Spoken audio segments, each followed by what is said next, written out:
The man lying there died of tuberculosis. His feet kept curling up from the heat of the cremation fire. His son Balram watched from the side, too young to understand this was just a physical or biological reaction. He only knew his father continued fighting his fate even after death. Overwhelmed by grief, he passed out. Balram was born into India's caste system with an extremely lowly surname, but he excelled at his studies. His teacher told him that among tigers, a white tiger king appears only once every 100 years, and Balram was that rare white tiger for their village. But this white tiger was forced to work for money after his father's death.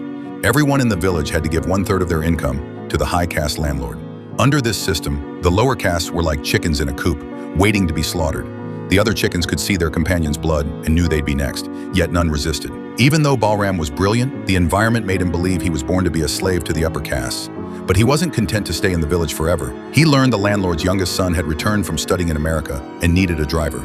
This was his chance to change his life. At the interview at the landlord's mansion, he immediately dropped down to touch the landlord's shoes, then squatted and groveled shamelessly.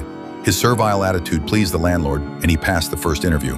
But to become a master's servant, his family background had to be investigated. If a servant betrayed the master, the servant's entire family would suffer the consequences. With his clean background, Balram successfully moved into a small dark room in the mansion. He was satisfied, though he was just the backup driver. While the main driver played with the master's children, he did all the dirty, exhausting work, feeling deeply resentful. So Balram began following the main driver and successfully discovered one small flaw. Just one tiny flaw cost the driver his job after 20 years of service. So chickens not only don't resist, they destroy each other. Mike and his brother were heading to the capital, Delhi, for business, with Mike's wife Lisa joining them. Since the main driver had been fired, Balram got his chance to go to the capital. Balram smoothly delivered his masters to the hotel. As a servant, he could only use the freight elevator, but to him even this seemed magnificent.